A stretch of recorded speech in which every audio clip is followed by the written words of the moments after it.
Hello, I am Everett Maxine, and thank you for listening in to The Absence of Her. Please like, follow, and most importantly, share. May your hands be an extension of your heart, and may you do the work of love with them. Asia Monet. Just last week, we all celebrated Thanksgiving. Even with friends, loved ones, or the memory of those that have passed on, we found a reason to give thanks. Today I give thanks for the hands of my mother. It is the small things that leave the greatest memories. When I was a little girl, Mama's hands would braid my long, thick hair. I hated to sit for what seemed like forever, only to destroy the left side of my hair. Children created crazy habits. Mine was sucking my right pointer finger in order to sleep at night. But while sucking my finger, I would take my hair down in my sleep, only for her to make me sit again the next day to get it all redone. Her hands would also hold the pressing comb that ran through my hair. I hated the heat from the pressing comb, and that my hair was so thick. Soon after my hair was finished, my scalp would sweat, causing me to have to sit again within the next few days. It seemed like an eternity from the heat to straighten every strand of hair. Mama did very well with combing my hair, but I hated for my aunts to do it because they were obsessed with perfect parting and would do your hair all over again if it wasn't just right. Back then, little girls wore their hair braided or with multiple ponytails, decorated with ribbons, bows, and barrettes. On rare occasions, such as holidays like Christmas and Easter, you would see a little girl wearing her hair down to complement her holiday dress. Although my mother and grandmother purchased some of the nicest clothes for me, my favorite items were sewn and created with the hands of my mother. I remember my favorite Easter dress was a peach color, and Mama had made a bow to match. As a member of Helping Hands 4-H, I learned what detailed work sewing could be. She loved it. Weeks before her passing, I mentioned that I might take a sewing class to revive my skills.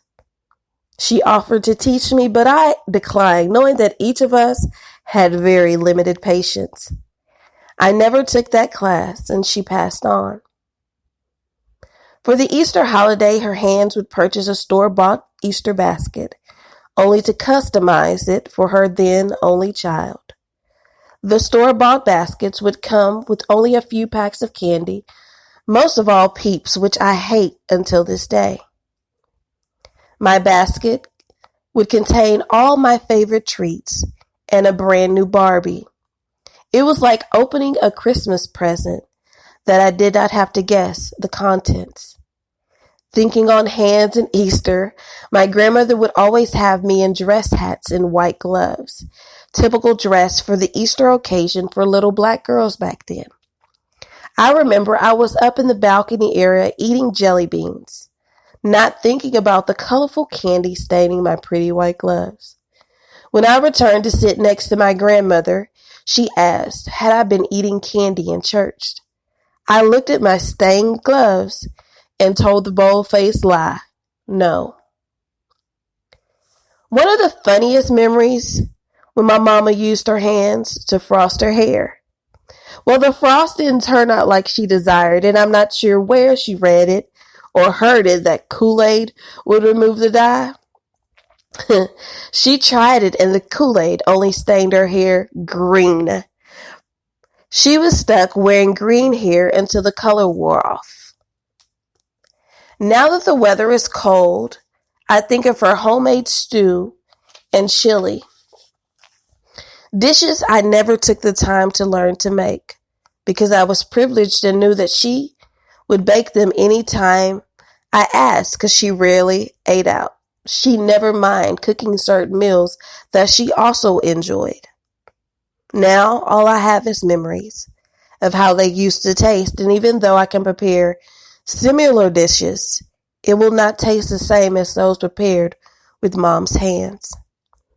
Sometimes it is the simple memories that make a person laugh and cry at the same time.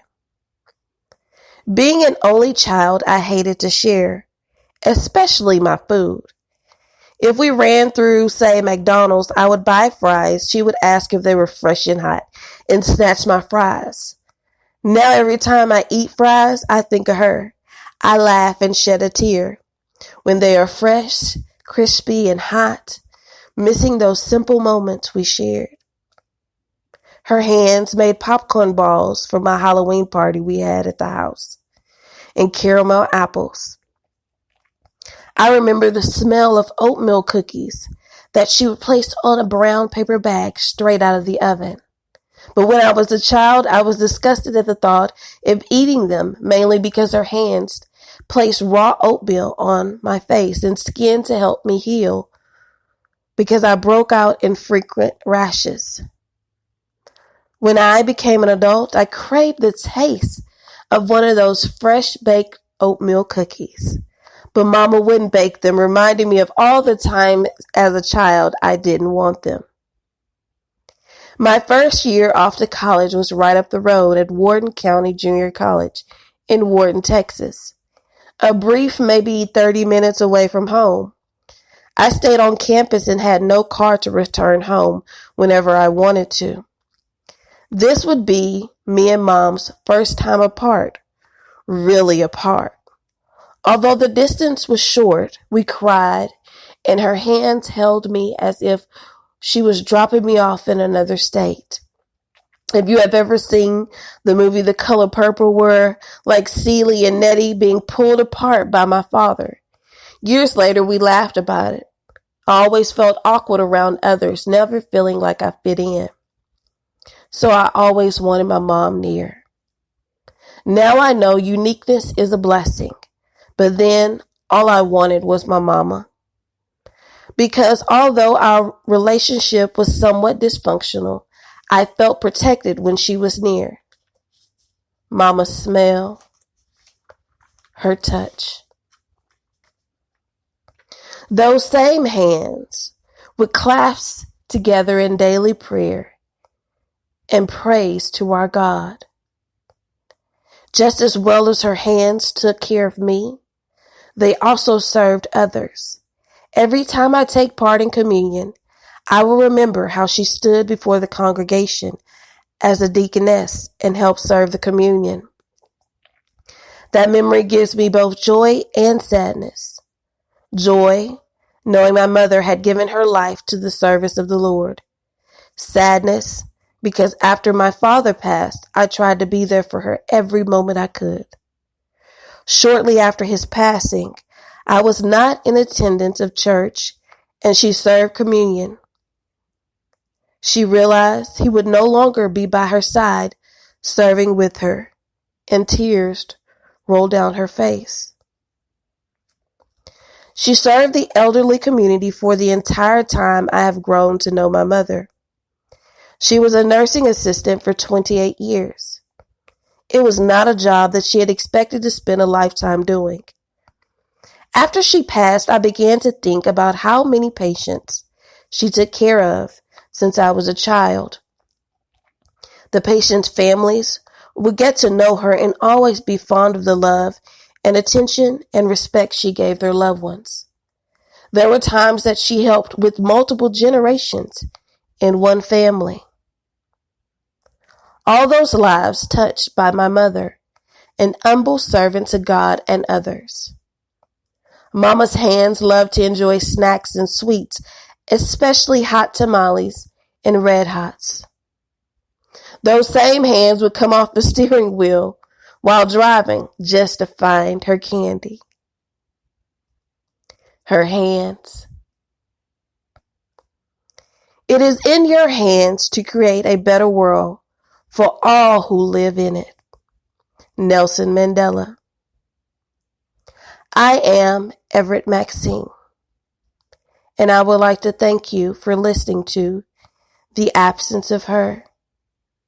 Please like, follow, and most importantly, share.